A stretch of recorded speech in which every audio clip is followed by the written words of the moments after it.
Pavle, prosím tě, já tě tady vítám při rozhovoru, který dneska bude o pokousání dítěte cizím psem. Takže Pavle, vítej, ahoj. Ahoj. Abych na začátek těm, co nás posloucháte a koukáte se na nás, tak já uvedu na začátek, jakého hosta jsem si pozvala a později se pustíme do toho tématu. Tak Pavla Husáková, která je mým hostem, je certifikovaným instruktorem obedience a rally obedience, nebo respektive rally obedience. Je závodnicí v psích sportech, jako je obedience, rally obedience, znovu mondioring, pasení. Pavli, ještě Složila sportovka. jsem nějaký zkoušky se sportovky, ano, a to by mohlo stačit. Já si myslím, že bychom tady seděli hodně dlouho a celé to vysílání by bylo o tom, jaký Pavla dosáhla úspěchy se svými i třeba spučenými pejsky, protože Pavla vlastně závodila nejenom s těmi svými, ale i s těmi pučenými. Já jsem si musela půjčit psa, abych mohla splnit podmínky pro to stát se rozhodčím obedience, protože tam s jednou podmínkou je mít složenou zkoušku OB3 a se svýma psama jsem vlastně dosáhla vždycky jenom OB2. A zatím mám vlastně psy, s kterýma se do těch trojek dostanu až za nějakou dobu. A už teď jsem rozhodčí čekatel, že vlastně musím složit hospitace a pak ze mě bude obedience rozhodčí. Mhm, mhm. Pavla je, jak se nejenom na první pohled zdá, velmi zkušená, a teďka nechci použít to slovo pejskařka, protože já sama ho moc nemám ráda, a tak prostě řeknu majitelka psů a trenérka psů a lidí. A kromě toho, že teda Pavla se profesionálně věnuje trénování, tak vlastně má i bohatou zkušenost, co se týká třeba venčení psů. Pavle, mně se líbí ten příběh o tom venčení v americkém stylu. Prosím tě, řekni ho ve zkratce. Co to znamená? To znamená, že jsem pozbírala na Vinohradech po různých barácích až 7 psů. Odvedla jsem je do parku, tam jsem to vypustila, oni si hráli, lítali, pak jsem to zase přivolala zpátky. Oni byli krásně zasmečkovaní, i přesto, že se potkávali jenom se mnou na tom venčení, tak stejně prostě fungovali jako smečka a drželi se vzájemně sebe a pak jsem je zase připoutala na vodítka, odvedla po těch svých domácnostech a jela domů. Bavilo tě tohleto? Jo, bavilo. Jo, Já a jsem si u toho vyvenčila svoje psy, jo, socializovala jsem si je, bylo to výborný. jo, A takže nejlepší pro moji vlastní psychiku bylo, že jako nejvíc zlobily vždycky ty moji. jo, jo. A to je celkem typický prostě, no. Ještě ty jsi mi vlastně ještě říkala o tom, že máš ještě zkušenost, prosím tě, řekni to, ještě tu další psí, nebo další psí. Jakou zkušenost máš ještě, co se týká nějakých výuk dětí ohledně psů? Ty jsi mi tam něco psala, nebo jsi pracovala pod nějakou institucí, říkám to možná špatně, promiň, omlouvám se, že to neříkám No, přesně, ale ty jsi, co myslíš? že jsi působila, myslím, že nebo pod nějakou městskou částí to bylo? Jo, jo, jo, jo, jo. Prosím tě, dělali jsme vlastně zároveň v té době, kdy jsem venčila takhle na Vinohradech ty psy, tak jsme měli spolu s jednou kolegyní kinoložkou psí výukovou poradnu, kterou vlastně zastřešovala Strana psa, což je nepolitická organizace, a městská část Praha 2. Že vlastně se vždycky dvakrát do roka se udělal takový psí den vlastně v těch parcích Prahy 2 a chodili lidi a měli vlastně různé otázky se svýma pejskama a většinou šlo o výchovu. Že jako my jsme tam ukazovali i, co je obedience, co se tam dá dělat, tehdy ještě relíčko neexistovalo a kolegyně ta zase ukazovala agility. Jo, že tam bylo přivezených pár překážek a hlavně jsme teda radili s normálníma problémama, který mají lidi na procházkách. Přesně tak.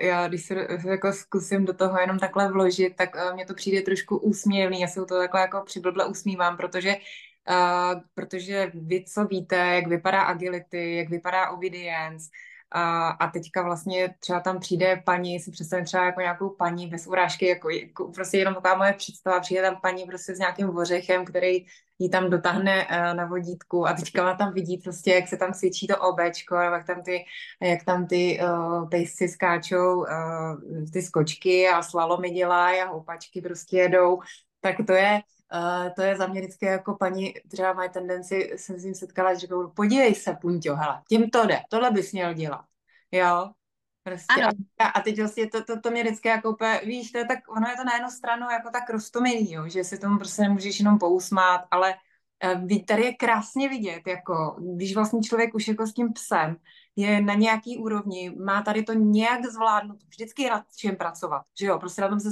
shodne, prostě jo, vychováváš jo. život. Celý život ho nějak jako něco, někam ho posouváš. Ale prostě, když máš takhle ten sport a prostě si piluješ prostě to, co chceš, aby to si krásně provedl, jo, aby to mělo pěkný provedení a přesný a tak dále a potom prostě jenom potkáš člověka, který jenom jako celý život ho si táhnou na vodítku a pravděpodobně se to během jedné konzultace 5minutový jako nezmění, že jo. Prostě bude to tak dál, jenom paní prostě si přijde pokecat, jo, řekne, Ano, že má rovný pejsky a většinou prostě si chtěli jenom ty lidi postěžovat. přesně. A oni jsou spokojení, oni prostě, víš, jako splnili si a nazdar, jo, ale vždycky mi Mhm. to přijde, nevím proč takový jako roztomilý a Ale zase na druhou stranu v rámci obhajoby všech těch lidí, kterým tahají pejsci, nechtějí vědět, jak to vypadá, když já vylezu ze vrátek a jdu se svýma čoklama a musím je mít na vodítku. jo, jo, Já chtějí ven, no. čím? Prostě si těžej, já vím. No, ale moji psy, jak nejsou vlastně moc zvyklí chodit na vodítkách, tak taky tahají. Jo, Ještě jo, ringovýho psa.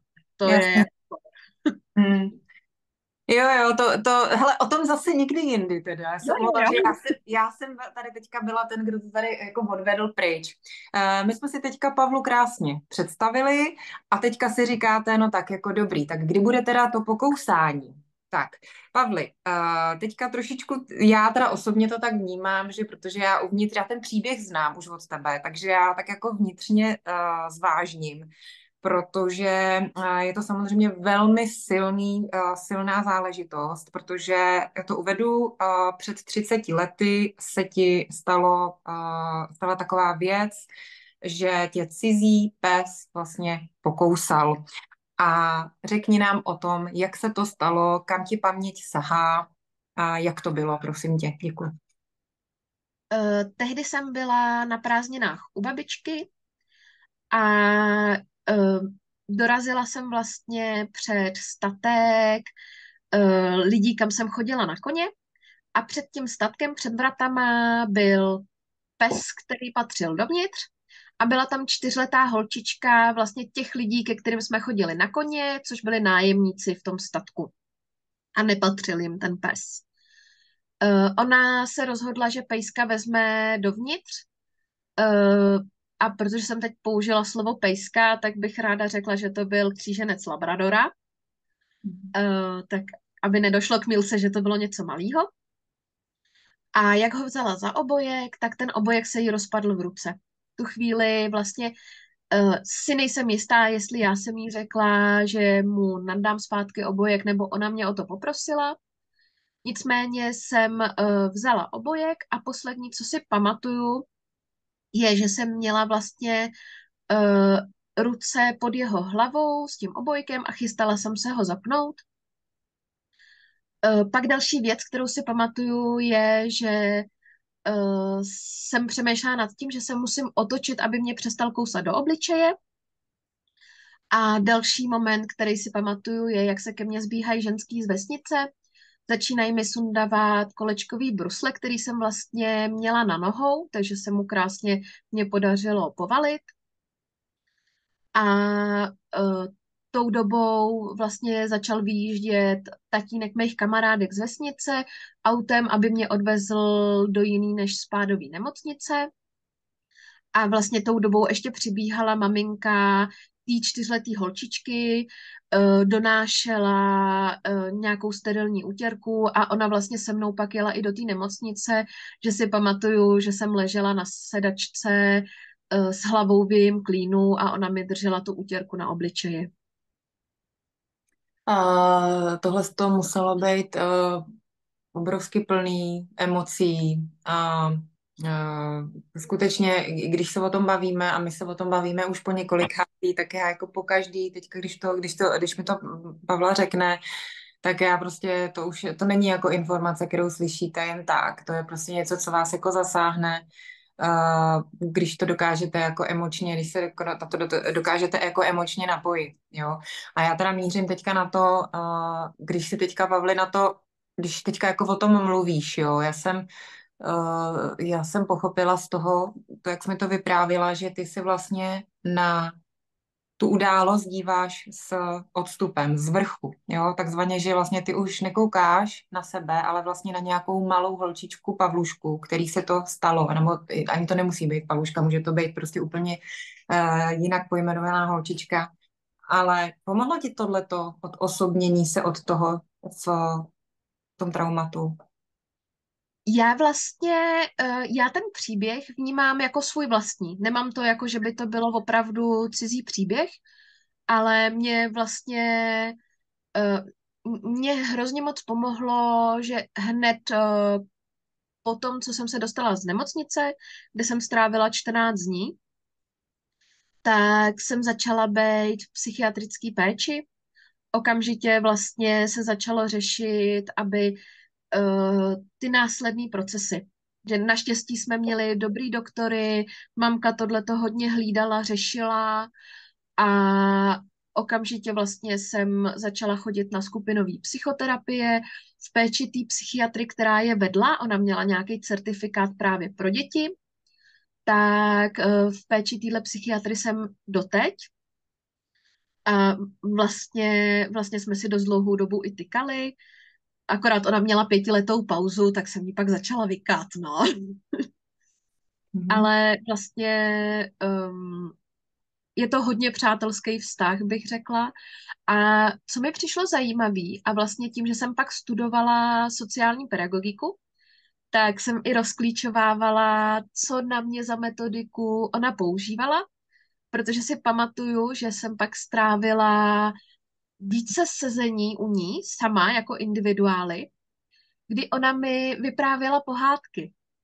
A jedna z pohádek, kterou si pamatuju, tak byla ona o nějaký malý čarodějnici a já jsem si vlastně pak říkala, že vlastně to je, čarodějnice je někdo, kdo vybočuje ze standardu společnosti, což vlastně ve chvíli, kdyby mi na obličeji zůstalo něco jako reálně viditelného, protože jsem si vědomá, že moje jizvy nejsou na oko moc viditelný, jsou spíš jako, jsou to ty duševní jizvy víc a protože já vlastně za ten zážitek jsem víc vděčná, než že bych z něj byla zklamaná, tak ty jizvy vlastně skoro nejsou. Jo, že vlastně ona o té čarodejnici vyprávěla, abych se smířila sama se sebou. Jsou to přesně ty příběhy, které těm dětem pomáhají a pak jsou příběhy o bílejch princích, který většinou dětem nepomáhají. Jo, jo, jo. Určitě na to se shodneme. Taky nemám moc ráda takový ty klasický pohádky. Jo, jo. Uh, Pavle, super, já jenom, že vlastně ty si, ještě dovol, abych se zeptala, ty si vlastně říká, že teda psychiatra měla 5 let pauzu a pak si se ještě, proč jsi se potom jako, cítila si potřebu ještě si s ní promluvit, jako líbilo se ti to natolik, že si cítila potřebu, že by si s ní ještě jako ráda měla nějaký konzultace a vídala se s ní a probírala s ní ještě vlastně ještě to aktuální trauma, nebo případně jako o tom nemusíme mluvit, ale mám třeba jako věci, které se týkaly ještě osobního života tvýho dalšího, nebo to bylo hodně o tom Eh, Bylo traumatu? to, bylo to už dalšího vlastně osobního života. Jednak jsem řešila vlastně svoji maturitu, kdy jsem vlastně potřebovala berličku, pak jsem potřebovala berličku znovu po rozchodu a teď vlastně jsem nějakou dobu medikovaná protože nemůžu spát, trpím insomnií. Jasně, jasně, takže, ale prostě, že jsi s ní měla dobrou zkušenost, tak jsi se na ní Jo, obrátila. jo, Prostě. jo, jo. Já mám skvělou psychiatru, která vlastně se snaží dávat minimální množství psychofarmák. Vlastně, když jsem byla dítě, tak jsem já nedostávala nic, ale zamedikovala maminku. Mhm, mhm. Vůbec se nedivím. A ona vždycky razí teorii, no jo, když rodiče blázněj. Jo, jo. Opět to bereme s humorem, to se mi líbí, to je hezký. A Jo. ne, mně se i líbilo, jak jsi o tom mluvila vlastně, že se stotožňuješ s tím svým příběhem a že jsi vlastně si ho dokázala jakoby prožít, aby se mohla z toho léčit, jo? Že si nezůstala prostě v té pozici té oběti, ta chudinka malá, ale že naopak, proto jsem říkala na začátku, co všechno ty máš za sebou a nemyslím si, jako že pokud by, a řekla si, že jsi vděčná za to, co se ti stalo v podstatě, protože by si dneska prostě ty pejsky netrénovala, dneska bys ty pejsky nemilovala a dneska bys prostě nemohla tohleto vůbec, jako pokud by si ty nevyhrála nad tím svým, nad těma čarodějnicema, nebo jakkoliv můžeme tomu říkat, jak chceme, nad prostě těma bubákama, který tam byli, tak bys to nemohla vůbec dělat. A to je právě krásně vidět, že jak jsi se s tím nádherně jako vyrovnala. Jo? Já ani nechci říct slovo poprala, protože já si myslím, že to jako není o poprání, ale o tom jako být schopná být nad věcí, jako totálně až nad sebou, jako Ano. sama úplně se vlastně překonat sama sebe a úplně úplně změnit myšlení. Úplně Hele, já to ani neberu jako překonávání, já to beru jako, že jsem se učila. hezký. Protože vlastně po tom, co se mi to stalo, tak vlastně tou dobou už to bylo 2 roky, co jsme měli rodinnýho psa, Bobtaila.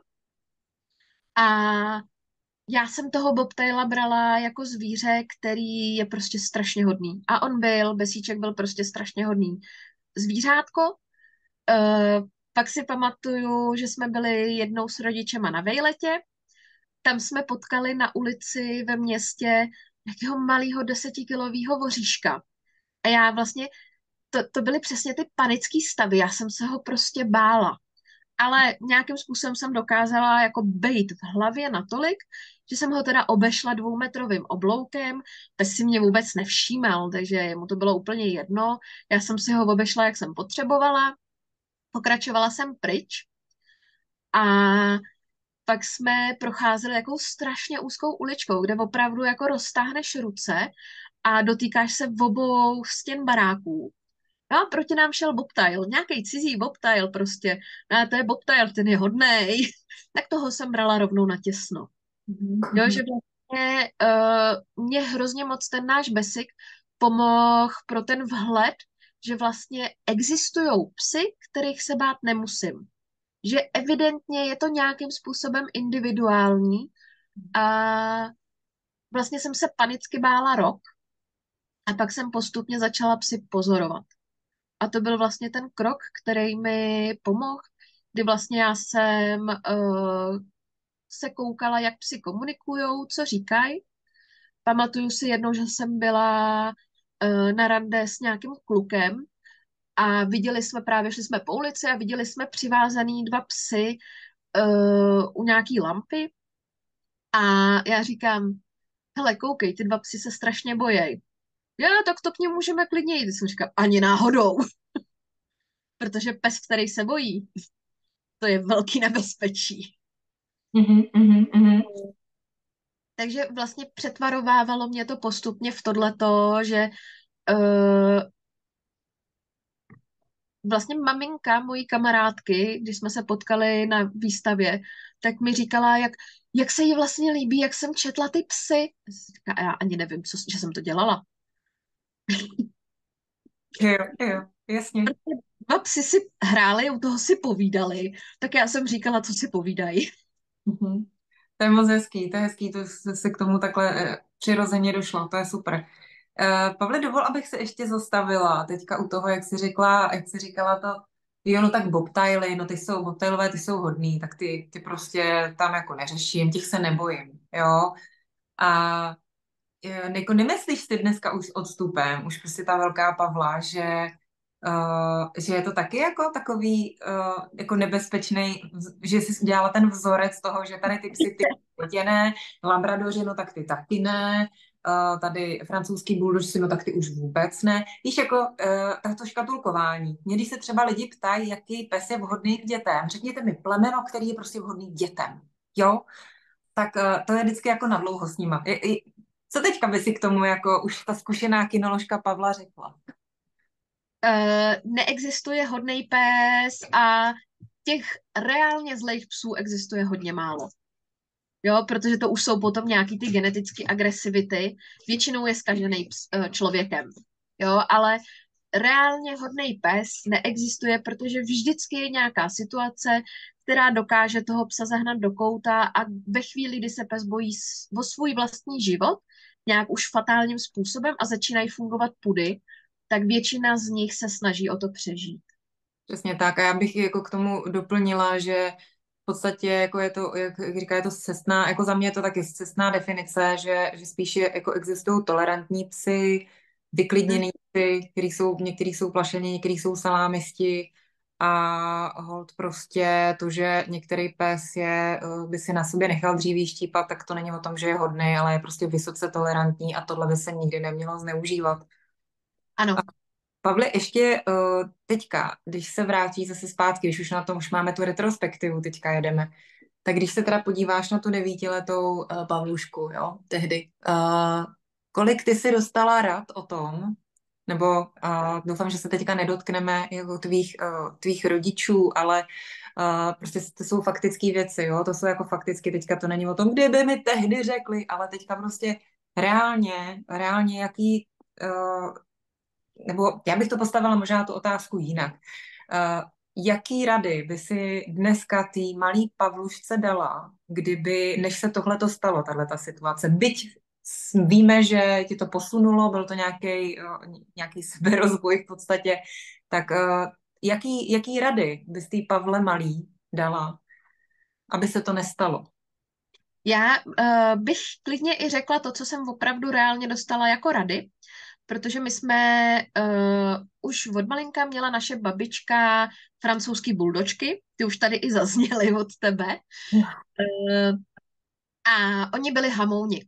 Všichni se jmenovali Lukášci a všichni byli nějakým způsobem potížisti, takže my vlastně jako malí děti, a to jsme byli ještě předškolní se ségrou, tak jsme vlastně, když nám něco upadlo na zem, tak jsme se proto nikdy nesměli vohnout, i kdyby to byla blbá vidlička. Nám to vždycky podávali rodiče, protože buldoček by nás u toho mohl oprat, takže my jsme věděli, že prostě té věci na zemi si nemáme v tu chvíli všímat. A pak další rada, která zazněla, když už jsme byli starší, tak ve chvíli, kdy běží pes na nás, tak se máme zastavit a nehejbat se. Což v obojí jsou za mě super rady pro děti.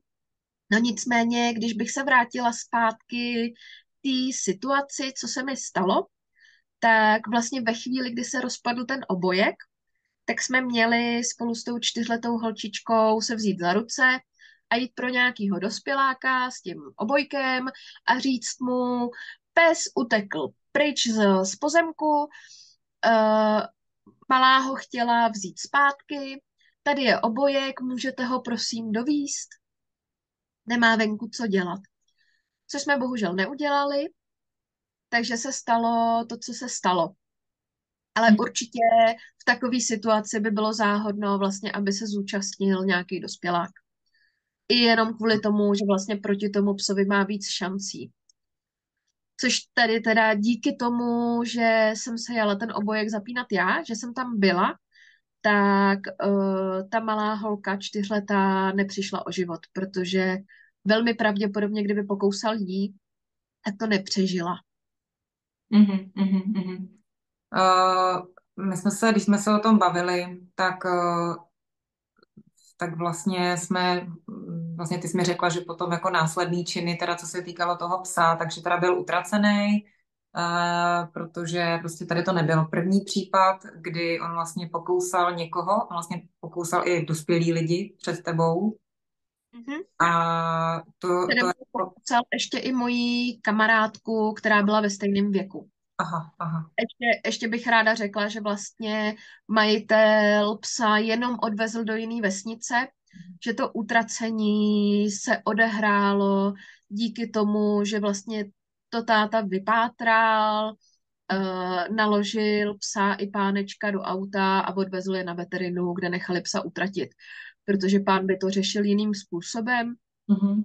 Jako majitel psa do určitý míry chápu, ale protože vlastně už po incidentech stěhoval toho psa na tenhle ten statek z nějakého svého jiného objektu a nedokázal ho zajistit, aby vlastně se nic neopakovalo, tak to nebylo vůbec efektivní. Jo, Mhm. a druhá věc je, že ten pes evidentně byl problémový dlouhodobě, tam by se to jen tak nezměnilo. Mhm. Nevěřím tomu ani jako v současném stavu jako kinolog, nejsem schopná jako říct, jo, tam by pomohla tato metodika a pes by se dal dohromady. Myslím si, že ten pes by musel být doživotně v kotci, na úvaze a musel by se pohybovat jenom pod jako velkou kontrolou. A Mhm. možná by spadl i majitele. A já si nedovedu reálně představit, že před 30 lety by to jakoby někdo takhle se s tím patlal, když to tak řeknu lidově. Přesně tak. No, uh, každopádně to, co mě z toho vyplývá jako jednoduchá jako, nebo jednoduchá myšlenka, v podstatě instruovat děti a vysvětlovat jim, povídat jim o tom, že byť se pejsků nebojej, byť mají z pejsky dobré zkušenosti, a přijdou jim roztomilí, mají prostě dobrou zkušenost, ať už je to s vlastním rodinným psem nebo se psy známých, prostě, no, babiček, dědů a tak dále, tak vlastně pokoušet se o cokoliv, co se týká jako kontaktu, přímého kontaktu s cizím psem, prostě není úplně radno a člověk nikdy neví, co ten pes, na co reaguje, co je ten spouštěč toho, že ten pes zaútočí. Jo, samozřejmě ten pes mohl mít za sebou nějakou špatnou minulost a mohl prostě reagovat. Mohl to být, když to řeknu úplně, nikomu to může přijít zvrácený, ale mohl to být klidně jako hodný pes, který prostě byl fakt, jak si už si zmiňovala, mohl být zkažený lidva, takzvaně. Jo, mohl Jo, prostě být, jo. mohlo to být jako to. Vlastně u toho Labradora, o kterým se tady teď bavíme, který mě pokousal, tak tam jako zaručeným spouštěčem bylo to, jak jsem se nad něj nakláněla. Já tomu říkám pozice supa, že Mhm. prostě člověk je vykloněný nad toho psa, teď zabírá ten prostor přímo Mhm. nad ním Mhm. a pro psa je to vlastně velikánský nátlak. Ano. A i když jsem zmínila, že jsem teda měla na nohách kolečkový brusle, takový ty dvouřadý, který se tehdy nosily, tak jsem si vědoma toho, že jsem mu nenajela na packy, že jsem mu nespůsobila zranění, takže tím to být nemohlo. Jo, Mhm. ale prostě ten nátlak, který já jsem tam nad ním dělala, byl vlastně šílený. A třeba taková malá zajímavost, dalších třeba 10 let jsem nebyla schopná psům zapnout obojek stejným způsobem. Jasný. No, Ale teda uvědomila jsem si to až po hodně dlouhý době. mhm. Mhm. Asi není divu, si myslím, že to je, ono to jako je nepřenositelný, tahle zkušenost, nicméně tohle to je, já to asi jako, dokážu to asi jako pochopit, že to prostě muselo vyvolávat opět jako ty tvoje vzpomínky a aniž by si, jo, jako muselo to. Vzpomínky Pocity, ne, ale pocity prostě, to tělo, něco tělo podvědomé. mi to dokazovalo. Mhm. No, prostě nešlo to. Jo, jo. Prostě tam ten organismus ti řekl prostě stop, jako tam prostě nejdu, tady do tohohle nejdu, protože tady se necítím už dobře. Eh, přemýšlím, jestli zaznělo asi všechno, co jako jsme chtěli, aby zaznělo z toho poučného. Určitě je vždycky fajn opravdu děti instruovat k tomu, aby došli pro dospělýho, aby sami tu situaci neřešili, aby se nepouštěli, byť jsou jakkoliv odvážné a mají rádi pejsky, aby se pouštěli do takovýchhle jako akcí. A to nemusí být jenom nasazování obojku, to může být v podstatě jenom obyčejná touha psa, nějakého psa pohladit, jo? Když tam není nikde poblíž žádný dospělý, a který by prostě na to dohlídnul. A Nedej bože, ideálně, takový přivázaný pes před ano, obchodem. ano, tak to je úplně, to za mě už je jako vyloženě ruská ruleta, jo, to je prostě 0 nebo 1, jo, buď to prostě nějak jako fakt budeš mít kliku, ten pes to dá, anebo prostě to dítě v tu chvíli za mě, ty se to učila až postupně, jak si ty pejsky, jak si o tom mluvila, že si je sledovala, co říkají tím svým tělem, výrazama, prostě vším, s čím jsou schopní komunikovat, celým tělem. A to dítě není schopný v tu chvíli rozpoznat, že ten pes je ve stresu, že tuhne. Ty jsi myslela, že třeba hezky drží, jo, že mu to zapneš, že jo, a on byl třeba stuhlej.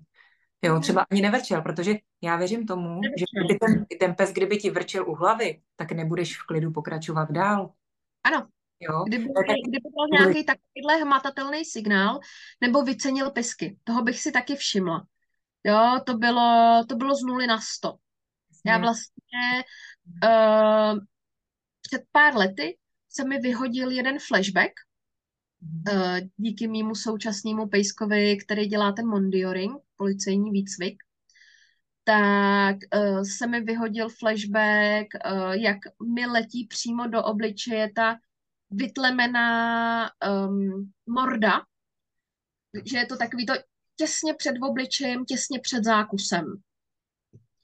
A to bylo prostě, pes seděl, nechával si nandavat obojek a najednou jsem ho měla v ksichtě. Hmm. No. Tak asi vyžadovalo nějaké uklidnění potom v řízení, Uh, nebo... no. Mm, já jsem si to pak prodejchávala. Ono vlastně, Mhm. uh, to vlastně tentokrát nezaznělo, že já vlastně ten příběh jsem dávala na Facebook, protože zrovna teď na konci prázdnin, 31.8., to bylo těch 30 let. A já za prázdniny jsem schytala 2 pokousání psama, v obojí víceméně povrchový, ale vlastně teď poprvé můžu říct, jo, já jsem se nezhroutila. Vždycky dřív to bylo, že prostě mě pes škrábnul ve hře a já jsem musela si lehnout do protišokové pozice, protože jsem z toho měla paniku. No a teď vlastně mě pokousal pes. Já jsem oznámila majitelům, že mě jejich pes pokousal. Dořešila jsem situaci a odváděla jsem svýho psa někam pryč a vůbec nic se nedělo. Jo, tak jsem si říkala, OK, tenhle příběh už je připravený na to jít do světa, už vlastně se s ním můžu podělit s ostatníma. Na druhou stranu, já vlastně hodně dlouhou dobu jsem žila v roli oběti, což Mhm. je vlastně psychiatrický terminus technicus, kdy vlastně první, co se o mě lidi dozvídali, bylo pokousal mě pes. Jsme se vlastně neznali a já jsem jim to vyprávěla. A většinou to končilo tak, chudinko, ty jsi tak skvělá, že ses z toho dokázala dostat a teď trénuješ se psama. No a vlastně mě donutilo nad tím přemýšlet a zjistila jsem, že to bylo jako vlastně za mě fajn, že se to stalo. Mhm. Mhm. To Že je vlastně, ze mě se stala tehdy Pavla. To, co jsem teď, tak se vlastně natvarovalo tehdy. Mhm. Mhm. No, přemýšlím, co jsem chtěla říct ještě. Mhm. Odkud jsem odešla. A nějak nevím. A taky přemýšlení.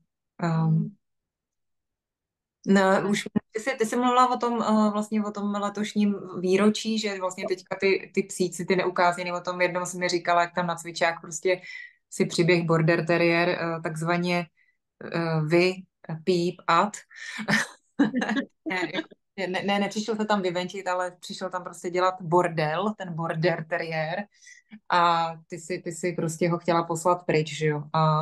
Takže já bych možná ještě z časových důvodů, Pavli, o tom teďka ten příběh nerozváděla, protože nám už se jakoby krátí limit, abychom to nějak hezky ukončili.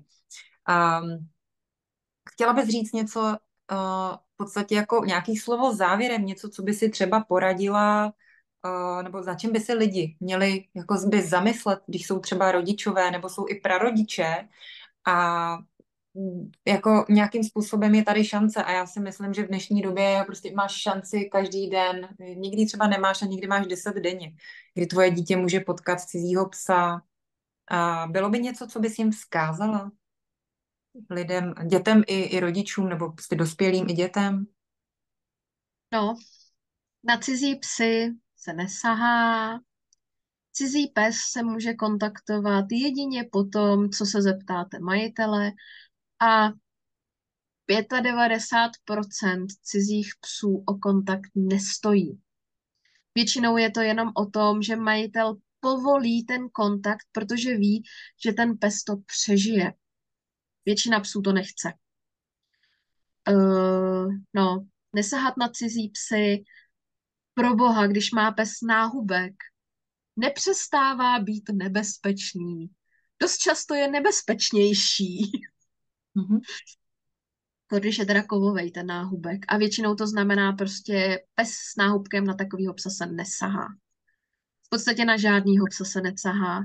A ve chvíli, kdy ty lidi přestanou na čokli hrabat, tak všichni začnou být spokojenější.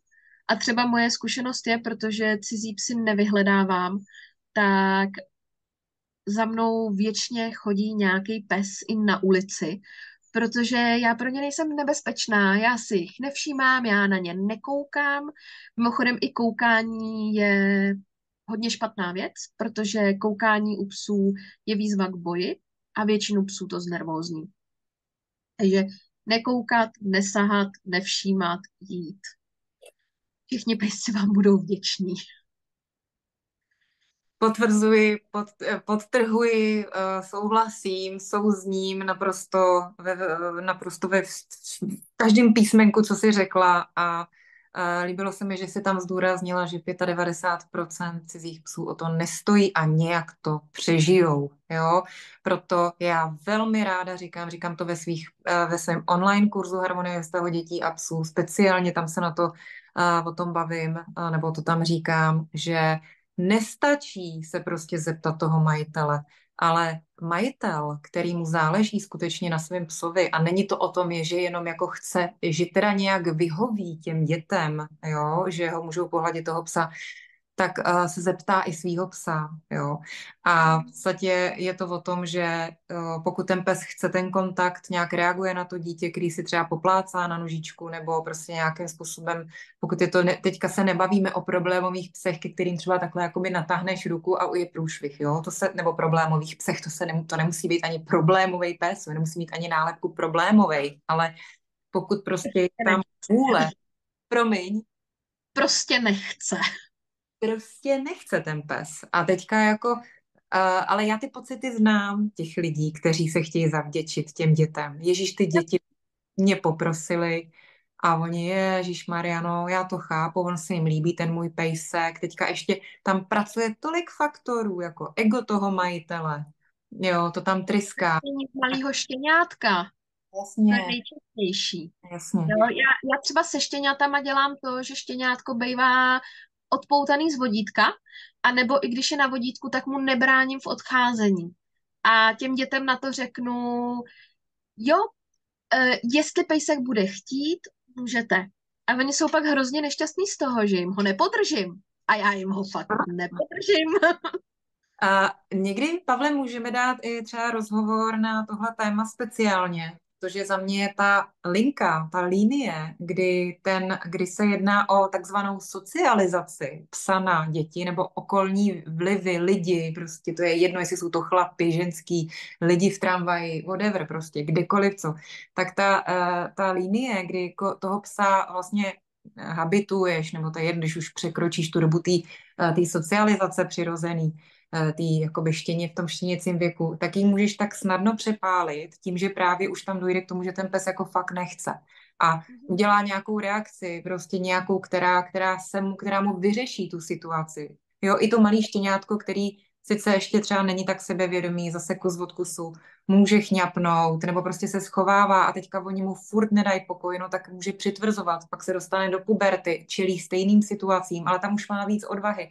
Jako já říkám, že jako něco podělat ve výchově psa, v jeho socializaci, habituaci, prostě všim, je tak jednoduchý, je tak strašně jednoduchý, že si to lidi vůbec neuvědomujou a vlastně nedokážou a já nemluvím tak, jako že já bych všechno věděla a všichni ostatní jste blbci, jo? O tom to tady vůbec není. Já se neustále učím a neustále o tom mluvím, že se neustále učím, jo? Rozhodně jsem tady nesežrala šalamounovo hovínko, ale prostě je to tak hrozně jednoduchý něco pokazit, co je většinou tak jako obtížný odstraňovat, že je to škoda prostě, no, že je to škoda a vzniká to dost často nevinně a s dobrými úmysly. Jo, jo. Znám Protože to tak. V mnoha případech to znám, už se mi to párkrát stalo. Na mých vlastních psech, že jsem já něco podělala. jo, A mě tak. jsem s tím žila do konce jejich života. Mhm, mhm. Prostě je to, kolikrát je to, stačí to třeba i jednou a když je to, nedej bože, zopakovaný, tak se to prostě jenom Jo, utvrdí a posílí a tak. jo. A vlastně pak jediný, co člověku zbývá, je začít konečně respektovat to, že pes to má nějak a vlastně ty situace hlídat tak, aby se to neprohlubovalo. Přesně tak, přesně tak. A komunikovat vlastně, jak s tím psem, poslouchat ho a komunikovat i s tím okolím a prostě se nebát za toho psa postavit, jo, ve chvíli, kdy opravdu vím, že je mu něco nepříjemný, aby ho někdo hladil, prostě říct to slušně. Já takhle odmítám dost často děti poblíž hřišť a tak dále. Prostě když Jo. jako si prostě jenom nepřeju, aby jako tam přiběhlo 10 dětí a 10 dětí ho pohladilo, prostě třeba jedno nechám třeba, jo, A nebo těch nechám, 10 dětí, to je prostě šílená představa. no, je to šílená představa, skutečně ano. A pořád ale, abychom zase nebyli takový, víš, jako že tak černá nebo bílá. I tak budou psy, který by si to užili. Jo? Je to přesně to o tom, že jako opravdu každý pes je individualita a i každý zástupce toho plemene je individualita. Budou, jo, to, jako ty bobtailové, budou bobtailové, který budou nekonfliktní a pak prostě bude jeden morous, anebo No je. jo, to tak je. Mhm. No Pavli, hele, klidně ještě hoďku dvě bychom mohli povídat. Pojďme se dneska teda takhle hezky rozloučit s tím, že máme obě úsměv na tváři, což mě těší. A pojďme prostě lidi vyzvat spolu prostě k větší toleranci těch psů, aby byli, a k tomu, aby mluvili se svýma dětma, poučovali je. Možná to zní jako trošku pejorativně, třeba poučovat někoho, ale je to myšleno v tom nejčistším slova smyslu komunikovat. Možná je lepší výraz, aby jakýchkoliv nepříjemných událostí bylo co nejméně, anebo nebyly vůbec. A já ti děkuju. Děkuju moc, že jsi přijala pozvání a já se už teď budu těšit na nějaký další. Taky. Tak jo, Pavli. Ahoj. Ahoj.